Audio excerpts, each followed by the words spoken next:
Whether you're new to pool and practicing the basics, or a more experienced player performing drills to improve your shot making and positional play, the Drill Partner is perfect for you.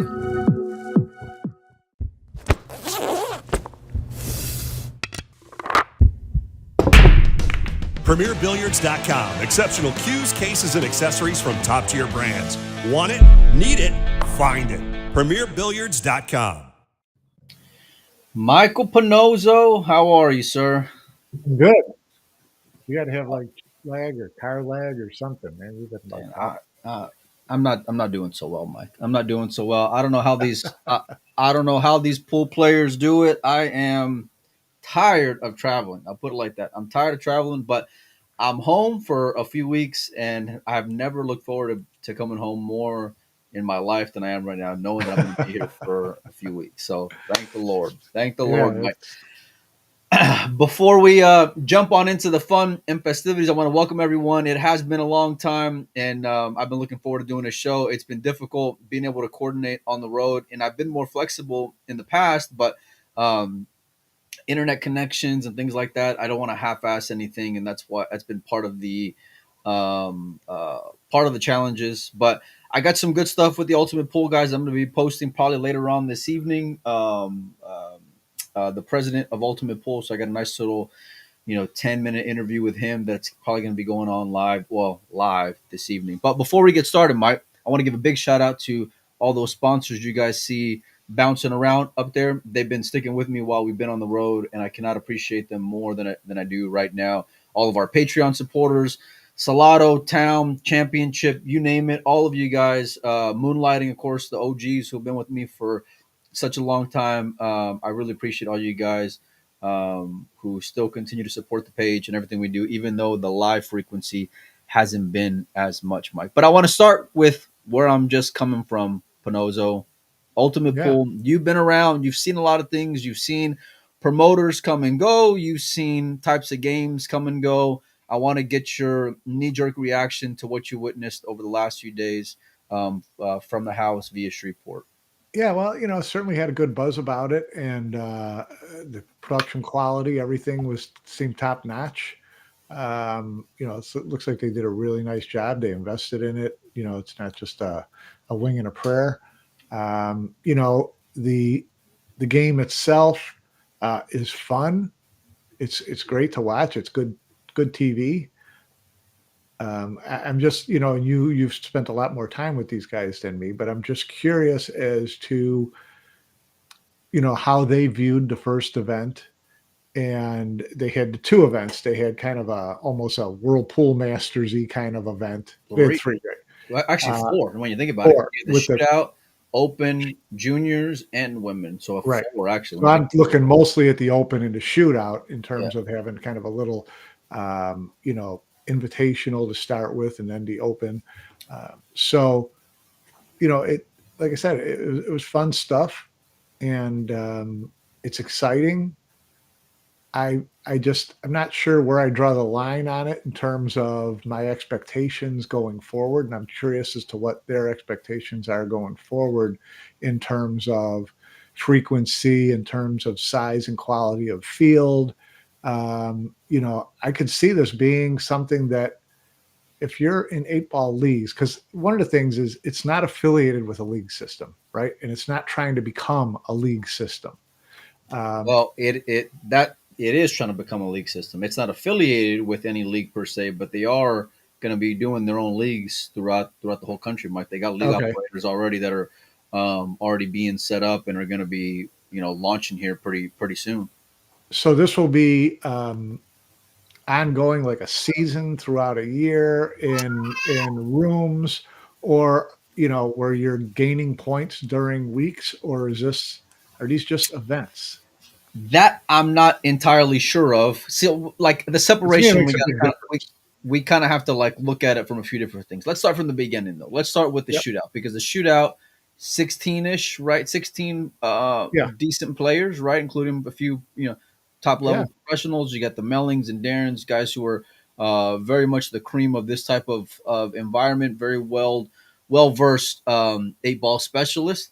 And then you had some guys like a Tyler who we hadn't seen really play the bar box. And when I think about that event by itself, Mike, I loved it. I loved, seeing quality matches from the beginning. I love the format of it where it's timed. I love the shot clock. I want to see Right. guys under pressure. They got to navigate um, their time very much throughout the whole thing. I love seeing leads disappear, which it did. If I look at just that event with top level guys, my only beef would be that I want to see it tougher for them because it was real loose on the pockets for that type. Right. You know what I mean? So, Right. and I'm not saying, Mike, that I want to see a UK table being brought over. I don't want to see rounded pockets, but No, it's not uh, going to happen. a tighter diamond, would be all right, for me. And so, maybe like 4 1/8, 4 1/4, that type of deal. It's obviously going to play a little bigger when you have new cloth and the lighting and all that things, regardless. But for those guys, I want to see a little different standard. So I don't know what you think about it, or No, that seems logical. It comes down to what are their plans in terms of events at that level versus yeah, events at the league standard type level. Then you don't want to see 4 1/8 pockets with guys having 15 seconds to shoot because there'll be balls flying all over the damn place. swing at So, it, swing at it, son, swing at it, let it rip, no, let it rip. so it's I'm kind of waiting to see how this all falls into place because I Right. think as events like this, it's great as an open event, as an amateur event. Then you can go into any town, any city, any room, and anybody who plays in any leagues would jump at this because it's something different and it's something fun and it's something exciting. Well, I think that's the first reason why you had whatever it was 180 players, Yeah, throw their money in the middle and say, "Hey, I want to see, what's all going on over here." I was right. surprised to see that number, Mike. I mean, let's just be real about it. The day and age when it comes to tournament players is all got a number associated with it. You know what I mean? Every tournament you see these days is 550 and below, 650 and Yeah, below. yeah, Like yeah. everything's very much Joey started on that. there. I'm not. I'm trying to light the fire, Mike. I'm getting the gasoline ready.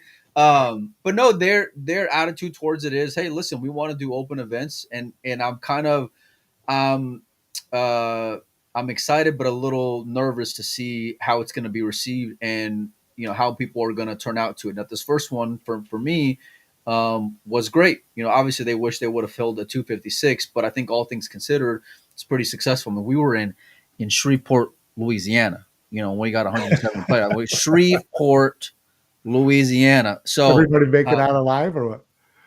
no, yeah, I'll tell you a funny story. So Collins was supposed to leave 2 days ago, right? 2 days ago, then there was a massive storm that came through, and so he had to change his flight to the next day. Then yesterday morning, I'm getting ready. We're both getting ready to get out of the room, and it's maybe like 8 o'clock in the morning. And he's like, "Mike, what time are you leaving today?" Which was yesterday. And I said, "I'm leaving. I'm going to the airport. My flight's at 6." And he says, "Oh man, I can change my flight to 6, and I got a smaller layover in DFW." And so I think I'm going to do that because this flight was originally scheduled for 4 o'clock that day. And so I go about to get in the shower, and all I hear is, "Oh man!" And I'm like, "Hey, what happened, man?" And he says, right as he's clicking confirm, a notification pops up and says, "This flight you selected has been changed for tomorrow." But it had already confirmed it. His Oh spot no, he on the confirmed 4 o'clock, it. his spot is already Gone. gone. We're right across the street from the airport. He hauls ass over there. Really? There's nothing they can do. And instead of leaving later on He in the leaves day, a day later. he's still in Shreveport. So Collins, if you're watching, hopefully you're doing well, buddy. So Really? He went through all that for a 2-hour change? yeah. I think he That meant, seems a bit obviously extra. he meant well, He but must have boy did it really come. wanted to drive to the airport with you, man. Dude, let me tell you, man. I went to the airport yesterday with high hopes of like going and getting a good lunch and watching a few NBA playoff games and just relaxing Yeah. and decompressing. I get there and it was like it was like a convenience store in the shadiest part of town that you can think of was the restaurant there at the Shreveport At the airport, Mike. airport. Yeah. Yeah. Yeah, Yeah. yeah. The one thing they had that I was really excited for was the smoothie, and of course they were out. So that was my experience I guarantee traveling. you that place has been out of smoothies for about a year and a half. They just still have it on the I menu to probably get dodged a people like bullet you by in the not door. getting a smoothie, Mike. To be Yeah. honest with you, I probably dodged a massive bullet. But all in all, the event itself was great. They had 33 tables, Mike, 4 different events. Like I said, the open event, I was surprised to see the turnout. I love that they came in there. They came in there throwing their money at it. They didn't come in here with some gimmick and say, hey, we're going to promise you X, Y, and Z. They got a proven format coming from the UK. I think they're trying to go league first versus professional first, even though they led with the Yeah. shootout They in kind this of have to. particular event. But I love the way that they came at it, Mike. They like I said, they put their money where their mouth is, and they're playing the long game with it, which is tough, but it's the only way you can get any kind of trust with the players, Mike.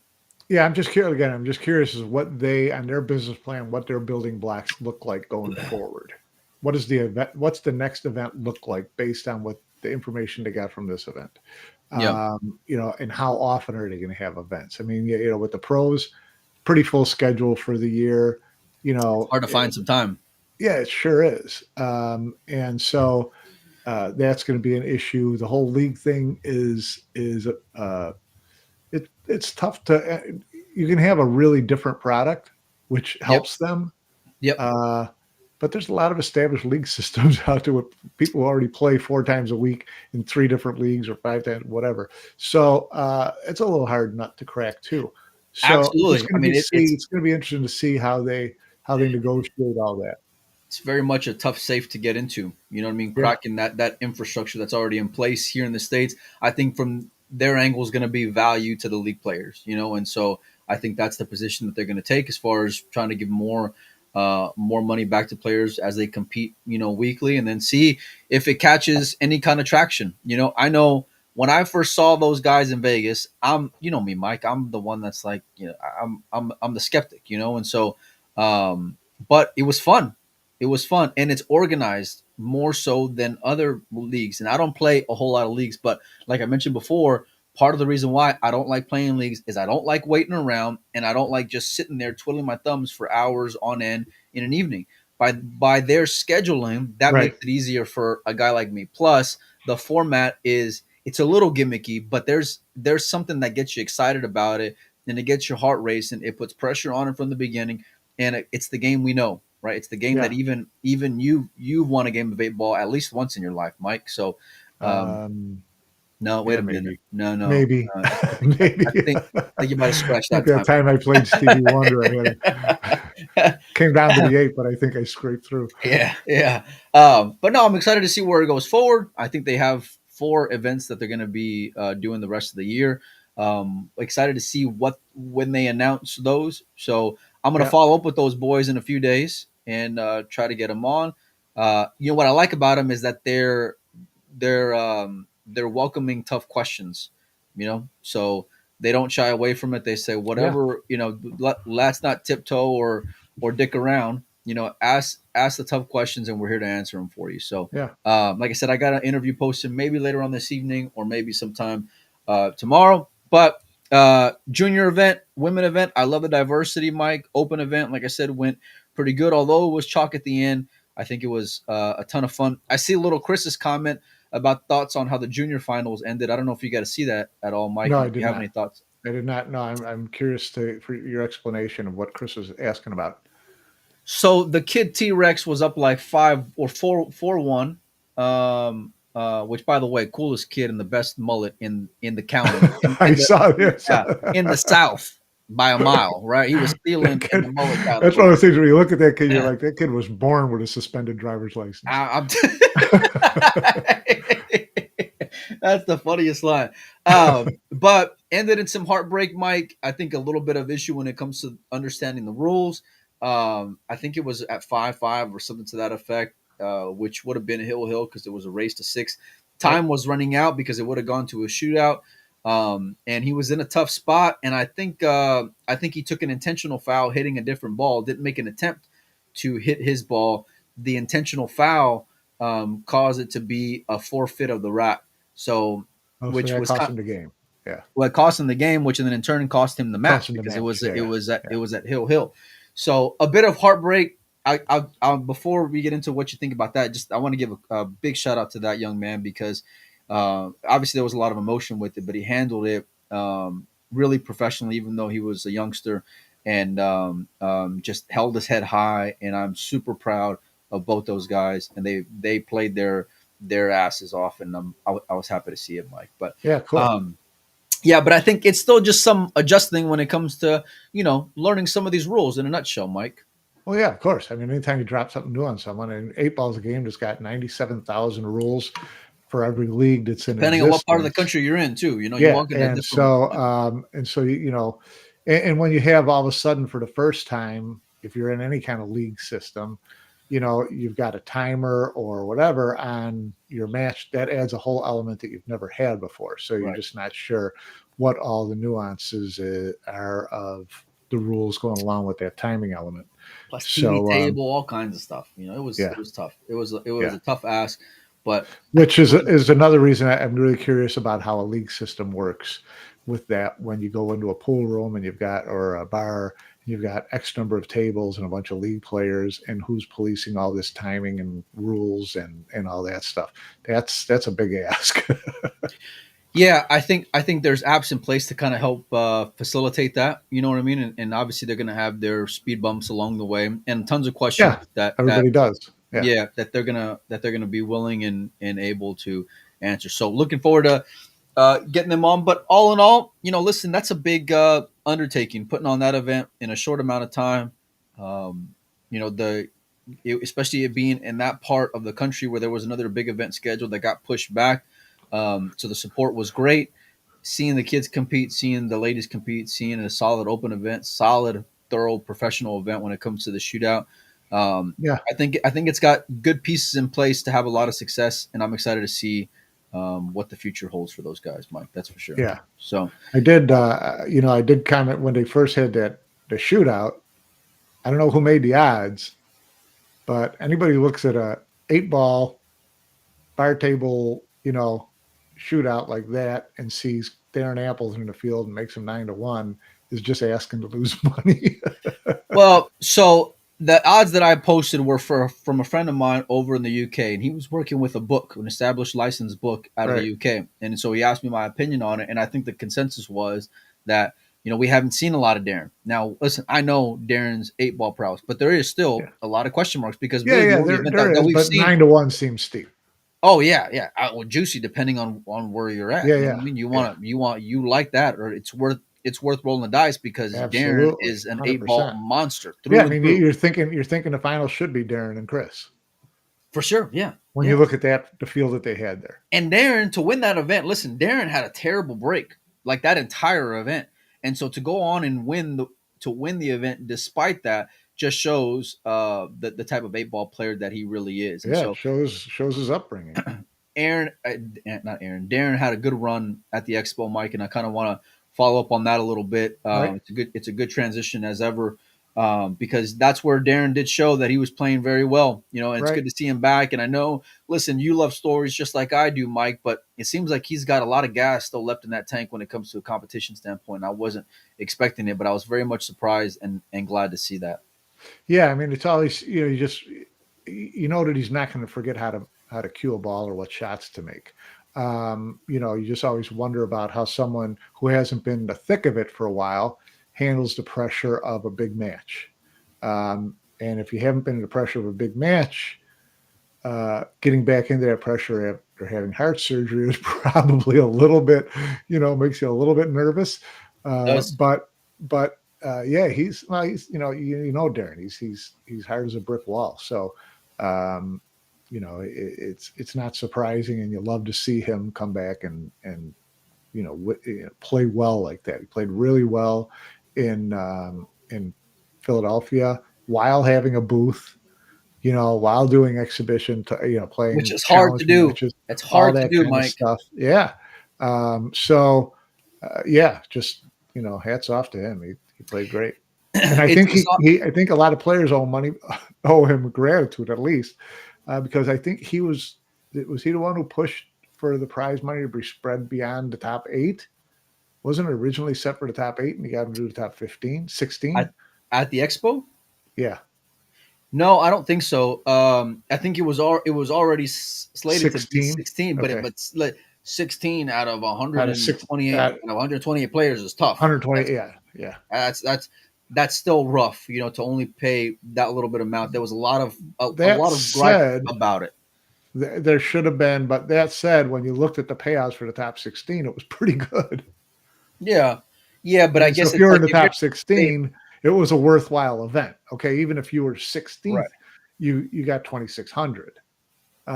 So that's not bad. So it makes you wonder sometimes in an event like this, is it better to go to 32 and where everybody from 13 on gets like 1,000 or less? That's all you'll get $200 while you're stuck, 35. Yeah. You know what I mean? Like so it's always going to be that debate. Right. So you always look, you look at something like this, you're like, okay, it only paid 16, but every one of those 16 of those 16 guys did okay. Yeah, the 16 who cashed, without a doubt, Mike. But I thought that the class of the field was pretty solid. I hadn't seen an expo field like that in quite some time. Kudos to Jason for winning. He looked like he was doing like this number here. I think Sean Wilkie should have beat him in that round prior to. I was doing a bit of a mix between hitting the floor and then going to the tournament side and seeing what was going on.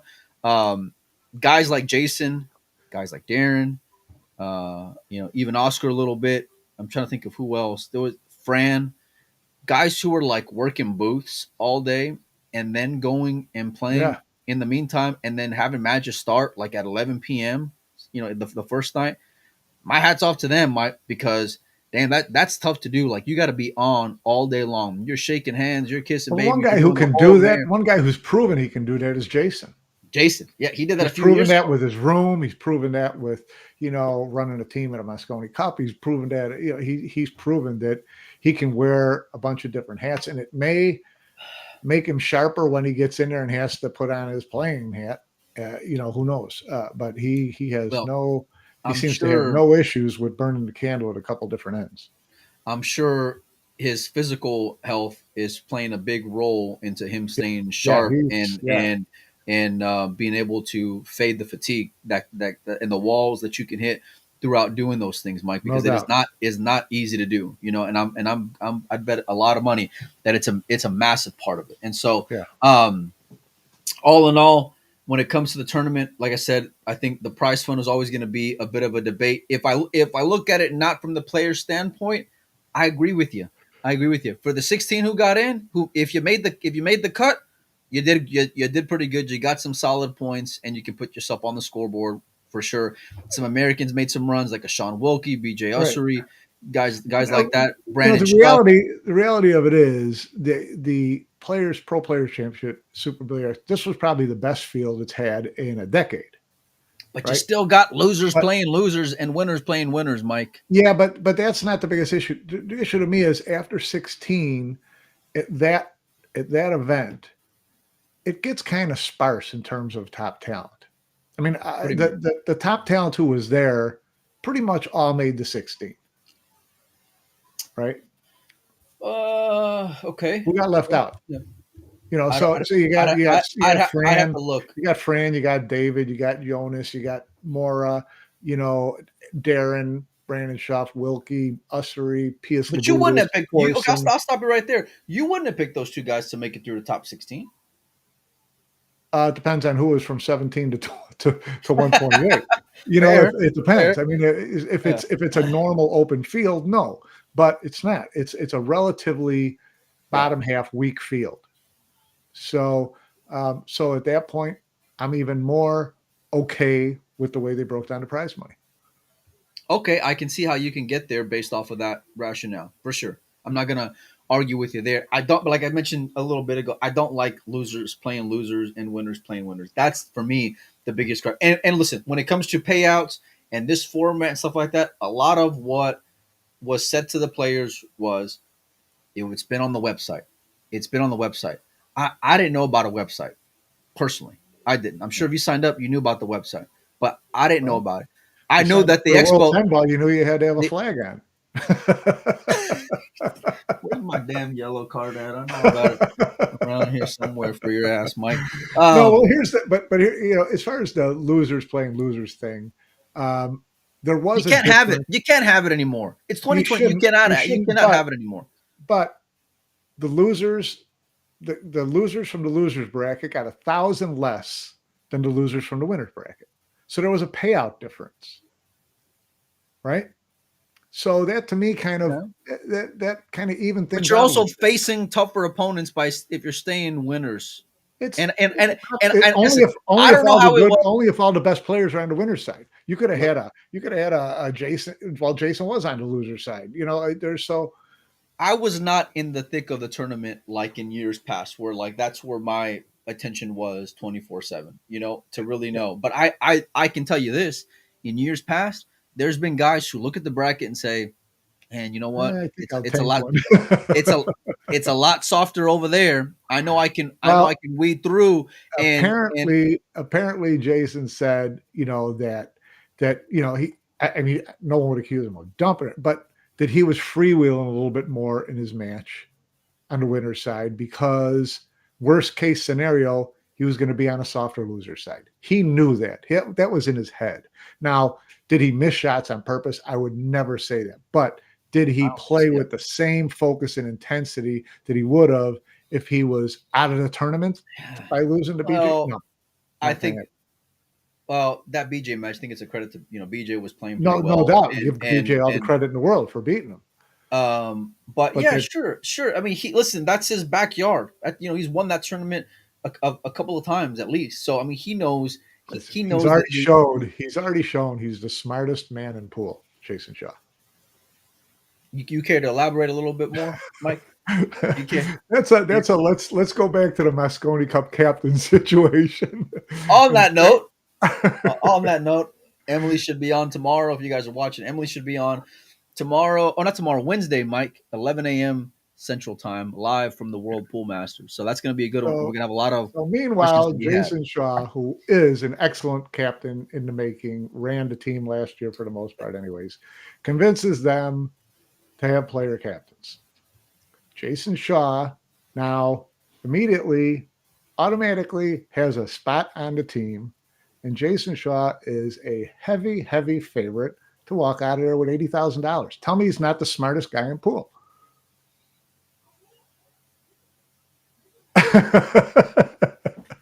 It had to be said. He's sitting real pretty. He is sitting very pretty. He's sitting real pretty.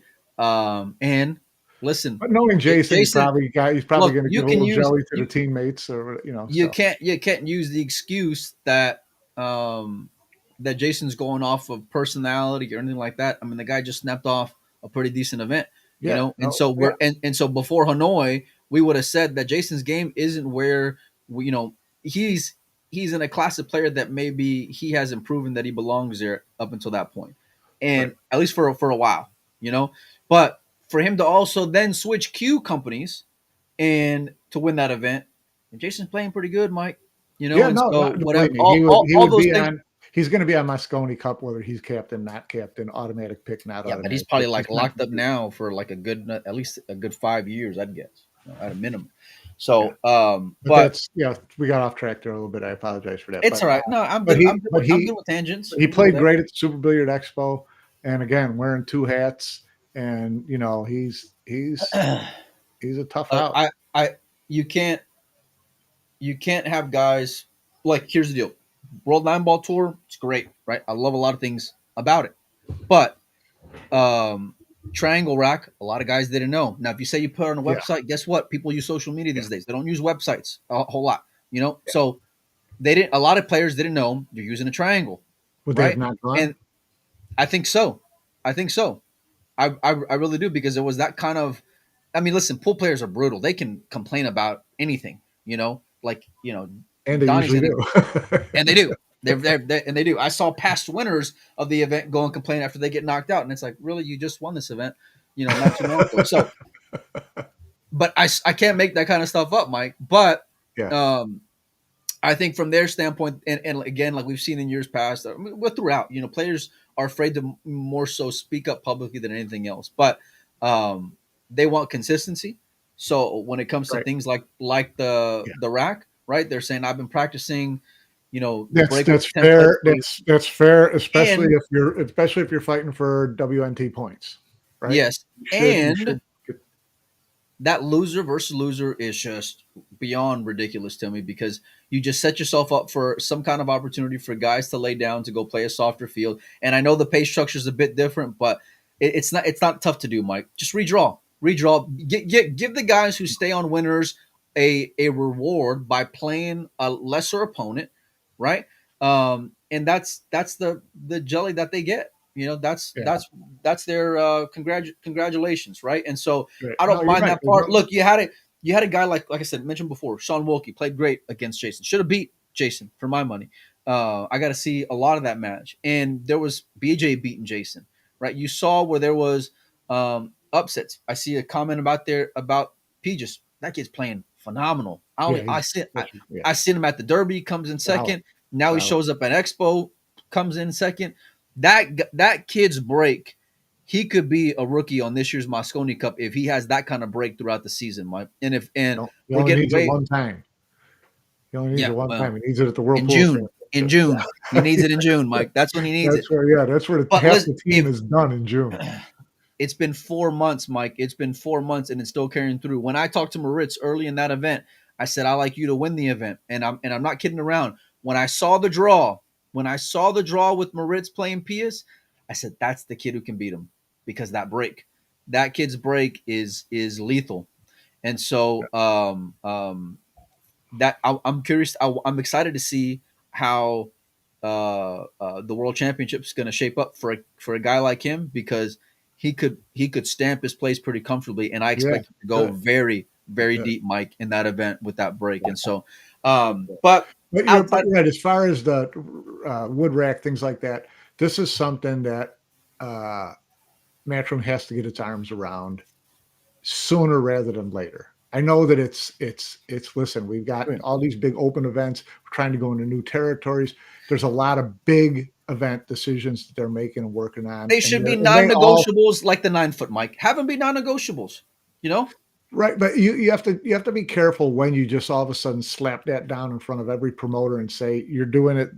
These rules, these formats, these pockets, all that kind of thing. Well, pockets is different. It's a little bit different, but listen, if they did all the other rules, everybody's going to be bitching about the pockets. They're being different. So, no matter what you do, you're going to. So it's a lose-lose. But the long and short of it is, it becomes a much bigger issue to them now to try to corral every points event that's going to go on around the world and get them to dial into the same thing. But they're going to have to do it. And they're going to have to do it soon, because the points are getting important enough now to where you've got to even the playing field for everybody. Well, if you got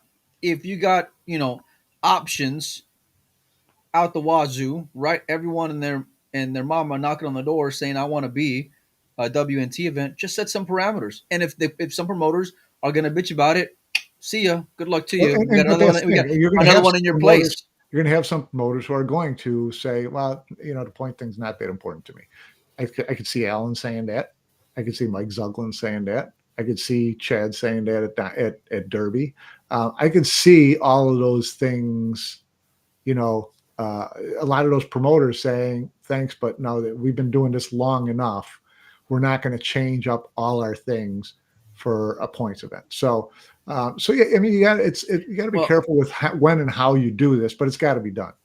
Well, I think what I had heard was that, especially in regards to the expo, they're using a triangle rack because that whoever makes the triangle sponsored the event, and that was part of the deal. But it's like you have guys who are training year round on one thing. You know what I mean? They're training year round playing on a template. And so I think some things, like I said, should just be non-negotiable. Listen, you're not going to get every pool room in the country to shift over to 4-inch pockets. That's never going to happen, No, you're right. ever. And so that part of it, I'm not going to argue with you about. But I think certain things. Listen, throw a template rack on there. I'm not even saying it's got to be their template rack. Let it be, whose ever template rack on there. You know what I mean? But a template rack, I think would be fine. And I mean, look, having losers playing losers is a bit ridiculous. I see coming in there about the break, one ball had to hit the rail. Look, I don't want to go. I don't want to get too tilted already because it's early in the week and I just got home. Okay, I don't want to get too tilted, but I saw players, especially a match in particular, where a guy was breaking on purpose to slow the guy down, and only trying to get one ball to hit the rail, and not a player that I would expect to see do something like that, Mike. I'll put it like that. And so, must have been a straight pool player who knows that straight pool break thing. But it's like they're using the rule. They're using the rules in place, and it's like just go out there and play. Go out there and play the game. Don't make You're always gonna have someone who's going to build a better mousetrap. Always, no matter what kind of rules, no matter what kind of whatever you put on it, there's going to be someone who does that. So, but again, they have to get their arms around unified rules for events that are going to carry their stamp on it. Yes. Soon. When players go into whatever part of the world they're in, and by the way, I love all the places around the world that they're having events at. But when I'm traveling to X, Y, and Z, I don't want to have to worry about that part of it because I've been perfecting the break and I've been working on the break for so long. And we know how vital that is. The players need to step up as a group and say, listen, we appreciate all this stuff and there's points there, but we're really imploring you to get these promoters to do, because if we're going to spend our money flying around the world, flying around the country, killing ourselves. Part of why we're bringing it up, Mike, because we hear from a lot of players who are afraid to open their mouths, and that I think for something like that, you don't go in there stamping and screaming and making demands, but you say, listen, there's enough of us now who are taking a shot at this, who are taking a run at it, who are investing time and money into it. Please promise us that everything's going to be the same. That's all we're asking. It's not a big ask. Just say let's just make it happen. I don't think it's a hard fix. I really don't. Okay, you tell Emily on Wednesday. And then while you're off the screen, I'll just carry the rest of the interview. Well, the last time we had her on, I believe it was you who was going like full left field and really lighting the stage on fire, if I remember correctly. So even more reason why I don't remember, but I remember a moment in my soul where I was like, "Is this motherfucker serious about what he just asked right now?" And again, I don't remember the topic. Make sure to tune in Wednesday, 11 a.m. Central Time, and we're going to have Emily on. She'll be at the World Pool Masters. We got that to discuss. We got WNT events all over the country, all over the world to discuss. Of course, the World Pool Masters, Moscone Cup. A lot of people asking about tickets. Talk about Emily's recent travels. Philippines, Mike. Hanoi first, and then the Philippines. Wow. So, there should be some news coming out of Asia soon. We're going to try to have a World Pool Masters show probably tomorrow if we can. But, yeah, obviously, her kind of, putting a little nugget out there. Are we going to hear about the Reyes Cup in the next few days, Mike? I hope so. I got to book tickets. Yeah. You and a few others. Listen, I think that the writing's kind of been on the wall when you see Vietnamese players travel the way they do, when you see a few Filipinos travel the way that they do, that we have not seen in years past. You can understand why they're making the effort the way that they are. Looking forward to the UK Open and the World Championship. Yeah. The Filipinos are going to be there en masse. Yep, they're going to be having to more than anybody. Yep, yeah, and I don't think it's as much of a lock when you think about named Filipino players, because I think there's a few guys who can come out of anywhere and make a run. So I'm expecting the news to include the fact that it's going to be in the motherland of the Philippines, and so even more reason you don't why take the Reyes Cup and put it in Hanoi, brother. You just don't do it. You can put it in like Dallas or something. I wouldn't mind traveling there. No, I'm kidding. So Reyes Cup, playing captains or regular captains? Oh, you almost have to have regular captain. if Efren's not the captain Yeah, of Team you got to. Philippines, right? You You got have to. to at the beginning, Right. right?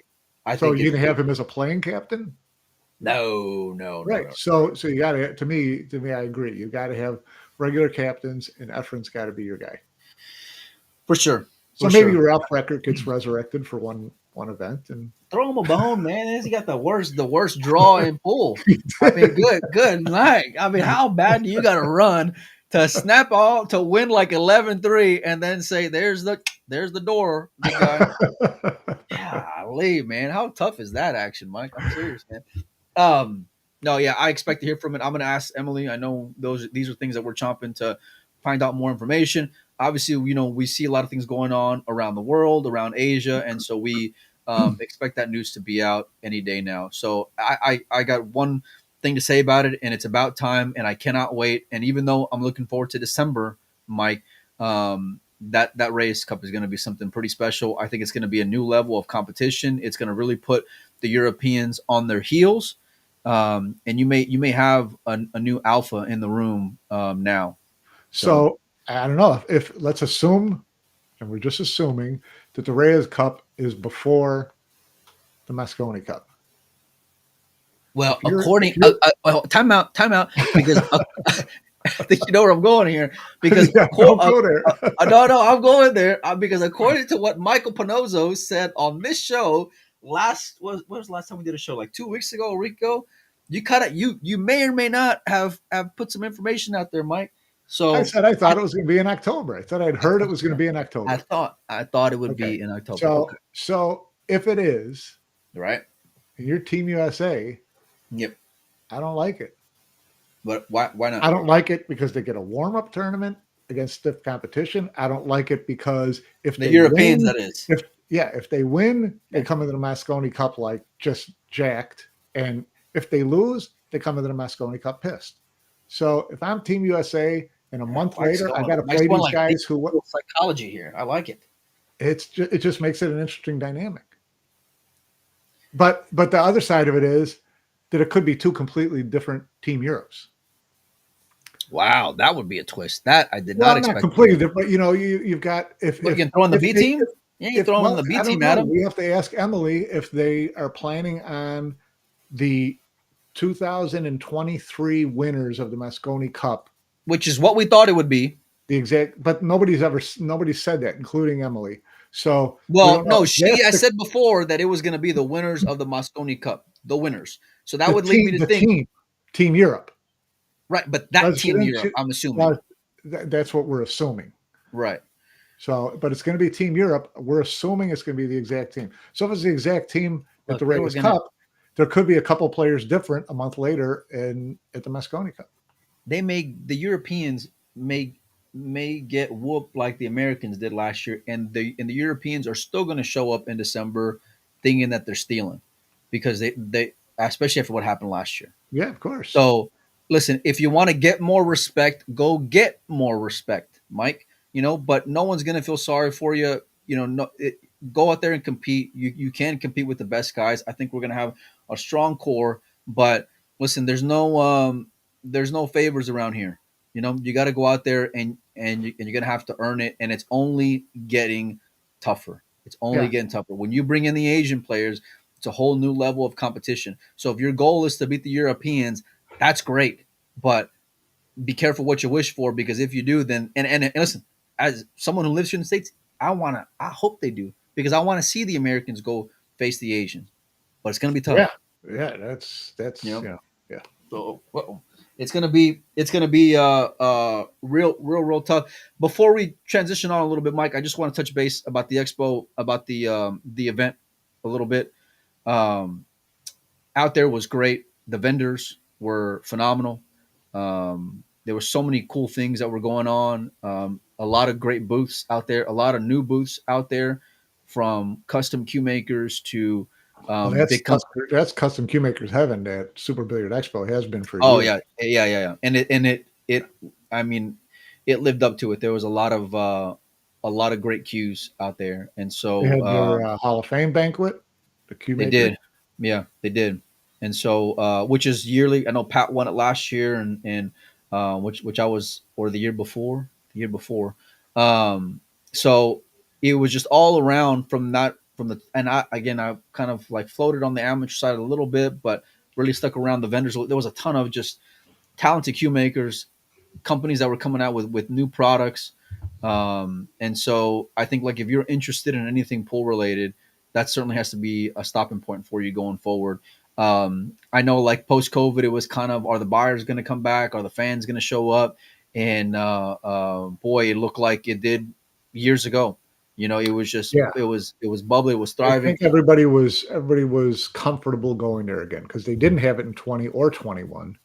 Yeah. No, they had And a then no, oh yeah. oh, they Yeah. missed 2 years. And then when they had it, it was not quite up to snuff, but it was still everybody's tipping their toes in a little bit at a time. Mark Barnum, fake news. Savannah didn't want that smoke, and she got that smoke, and I got her. I had to negotiate a game with Savannah. She had to play one handed. She, How the hell can you live with yourself I got no setting up shame, a Mike. I got no 13-year-old shame, girl Mike. and I got making her play no one shame hand? at all. Have you seen her play? Have you seen her play? Okay. I don't listen. I don't care how old she is, male, female. It don't matter. I needed help. Okay. I needed all the help I could get. So it was a tough negotiation, but I got there. Barely, but I got there. So I'm always gonna savor that I'm sure moment you're for very sure. proud of yourself. Yeah. No, but you know what? There's so many cool things like that that can go on, Mike. Like, you know, Hayden playing Fran and running out on the 4-inch matchroom table, Jason and Earl in their booth doing their thing, Yeah, and no, just it's a great, interacting with fans all yeah. day long. I saw some cool training aid from the Germans and Moritz and them, cool artwork, custom cue makers. I mean, you name it. Like everywhere you look, there was a lot of Asian companies showing up with their products and their tips and their gloves and valued cues, like good value in your product cues. If you're the end consumer, just so many great things that were out there. Alan, Yeah, Alan and the team did a really good job. I mean, a I've always really, thought really that good they job. should, and I think that they looked into it years ago, was to have a West Coast or Western States version of the Super Billiard Expo, because pool needs more consumer expos like that, where it's a trade show, but it's for consumers, and they go there and they play, and then they go to the booths and they get the challenge matches. It's so much more fun, so much more energetic, so much more entertaining than a business to business trade show. Business to business trade shows, BCA Expo always had the top players there because they were sponsored by companies, and they'd sit in the booth and play, They weren't dealers there who this came past year. over. They And weren't there this year. there were a Top few, players. well, not top Yeah. players, but Yeah. um, but a few players, and people would hit, but it's not the same atmosphere. That the Super Billiard Expo is great from a consumer standpoint, and that's what makes it fun and exciting, and that's what makes it off the rails in terms of weird gambling matches and proposition games, and just all sorts of wild crap going on. Yeah, without a doubt. And you, like, if you go there, you know what I'm talking about. You can take advantage of everything. It's early morning to like mid evening, and there's just it's fun. It's fun. Yeah, You know, the Rio is great. You know, and what Ozzy and them have built out there with getting all those vendors out there is solid. But like, it's a dark room. There's not like it's it's not really different. Different. there's a lot of exhibitors there, but they call it an expo, but it's essentially a big tournament with booths on the side. Okay, To the go Super sell Billiard some product. That's Expo, it. the Super Billiard Expo is more of a traditional expo as Yep. far as the booth setup and things like that, and they will get a lot of consumers there who walk in. They have nothing to do with playing in the events. They're there because they like buying custom cues and things like that. So It's true. it's a different Buyers from animal. all over the world too, Mike. Yeah, yeah, it's a different animal. It was great. And like I mentioned, Alan and the team did a fantastic job. I want to thank him for giving me space out there and for letting them do my thing. But while I think there were certain areas of opportunity when it comes to the professional side of things, from the expo side of it, I had a ball. I mean, I had a ball, and I saw a lot of people that were just excited to interact. I saw professional players who, weren't annoyed at the fact that they were getting asked for autographs and pictures and playing exhibition Yeah, games. They played ball, literally and figuratively, and it's just always awesome to see that. yeah. And like I said, it was completely different because from a number of different things, but just a different different energy in that room. versus the Rio. So hopefully we get more like that, Mike. But all right, so we got World Pool Masters show coming up, right? Yep. So I'm kind of like holding off on that one. I want to talk about Mexico for a little bit because Jonas wins that one. Oscar gets in the final of that one. It went late into the night, but in while we mentioned before about just having events globally, one thing kind of just got me a little bit. So, and maybe I'm just victim of the moment and coming off Ultimate Pool and shot clocks and no one kind of messing around. I saw like a couple of matches, and I didn't watch very many matches, but I saw a couple of matches where there was just an absurd amount of time being taken between shots, Mike. I mean, an absolutely ridiculous, unnecessary I saw a couple amount of people time. calling out David on that a little bit. It was David's match in particular, where he was taking far too long. And like I said, and maybe I'm just, seeing 30 seconds and seeing everyone getting a kick in their ass or something, but it was tough, Mike. I mean, it was really, really difficult to see him agonize up and down, go back and look at the shot, come back, chalk, look up and down, go down, look up, walk around, go wipe his cue, come back. I mean, it was brutal, Mike. It was, and I don't think it was a move, but it's certainly something that needs to get addressed because that was just far too much time. I think any tournament director anywhere, I don't think there has to be a rule in place, except that any tournament director anytime can come over your table and start enforcing a shot clock. Yeah, but see, the other player doesn't want to be the jerk, right? The other player doesn't want to No, but be no, like the guy to say, "Hey, I want to." tournaments should know that this match that should have been over 3 hours ago is still going on. It's not rocket science. Yeah, well, especially given that they were still needed another semifinal, to be played, and then a final in the same evening. You know what I mean? So it's like that just makes it even more brutal. And I don't think it's a tough fix. Some people may say, well, you know what? It's a serious moment. They're playing for a lot of money, a lot of things online. I understand that. I really, really understand that. But you have to like draw the line. Don't make them put a rule out there that doesn't need to be had. Is what I'm getting at, Mike. Don't make them have to go and police things that should just be common sense. Like that one ball hitting the rail at the Super Bridge. Like, don't make them be an asshole. Right. Just go out there and play. Go out there and play. And so it just seemed a bit much. So if there was something, but again, kudos to Jonas for winning. Had some solid wins. Moritz going deep. Oscar going from not making the final 16 to getting to a semi or a final there in Mexico. A lot of good talking points throughout that event. I love seeing players go and travel. Me being Mexican, I love seeing an event out there, Mike, and seeing them get some love and get How them. many players did they get total? No clue. It was because the format was a little gaffy at the beginning because it was hard. And what I mean by that, it was just tough to follow. I know they had group stage, and then you had to come out of group. The website to follow was just a little difficult, but because I was in Louisiana, my head was kind of under the sand when it comes to things like that. So I couldn't tell you. I don't know if you got to watch any of that at all, Mike. I did not. Did not? Okay. I did not. Yeah. I was kind of watching who was doing well, and it was kind of, predictable Final Four, Final Eight, relative to the field, kind of like, so, I'm glad to see them moving into new areas and them embracing, a pro event and something with points on it, and players traveling to get there to help build that, sport up in those areas and then get their chance to play for points. I mean, they all had to go down there knowing they were going to walk out there with some kind of points. It's good for them. It is. And I think it gives those regional type players a chance to go make a name for yourself. If you are as good as you think. See how you stack up. Yeah. Yeah. Listen, we didn't, I mean, Mohammed was known on the Euro Tour cycle for years, but not in that class of field, Mike. You know what I mean? And not the way that he's known for now.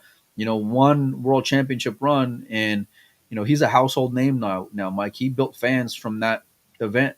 Yeah. And so you could have players like that could take advantage. I remember Oliver Salnaki years ago at a world championship when he beat Shane, when we thought Shane was going to win, another world title. I think it was like in the round of 32 or something, you know. And so you can have these moments where if you go there, and if you think you're great, you go there with the hope that you play a name player, and then it's okay. Now you got your chance. Go make the best of it.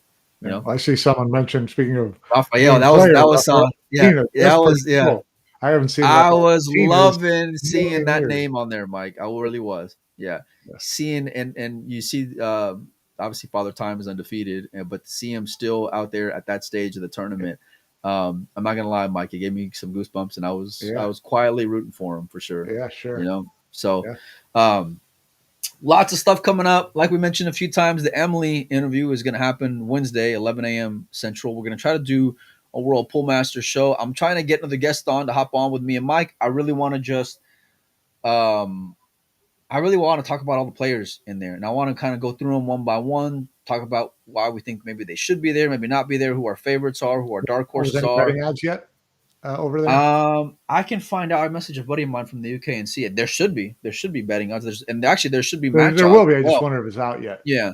Yeah, there should be match odds as well because the draw's long been done. So we'll try to get just as much stuff as we can. I can tell you that since I'll be home for the next few weeks, and especially that the World Pool Masters is coming up, I'm jumping into that event head first, Mike. So I'm going to coordinate with the Matchroom team, see if we can get players on daily.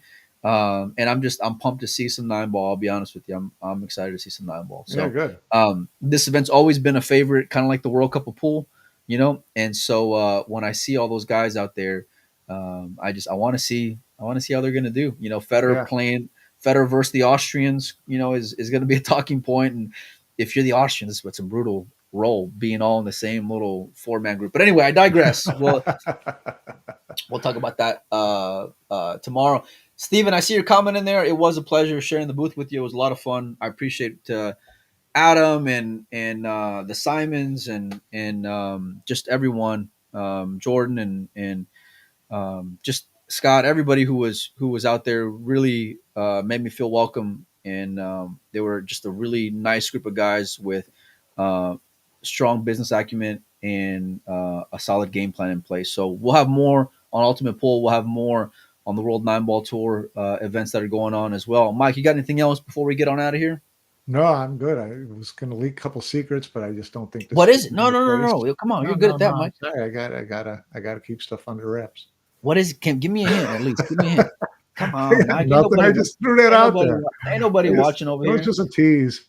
Look, it was just a tease. 3 weeks we'll be here ish. Then heading back to California. Maybe go to Buffalo's. Mike, are you gonna go out there to the biggest one pocket tournament of the year? No? Why do you say it like that? Golly, Mike. This is why I've never seen anybody go after you like the one pocket guys go after you, Panozzo. Never. You're untouchable everywhere else in the industry except in the one pocket circuit, Mike. No, I'm sending someone out there. I'm sending out a writer better than me anyway. So he'll do a fantastic job. Send him out there to really dig into the underbelly of what goes on at Buffalo's, and I'm looking forward to what comes out of that. That'll be a lot of fun. Be careful what you wish for. It should be good. No, it should be good. I'm excited. I might go out there. I know Bustamante is going to be there for the Hall of Fame, so that for me, I really like. I want to see it. You know, I want to see the one pocket. Yeah, Ephraim. Yeah. I want to get some stuff with them. Ray had asked me if I was going to go out there, which I appreciate, and so I'm going to do my best to make it out there. But in the meantime, I'm going to enjoy being home. I got my little one in the next room over, so I'm going to go hang out with her.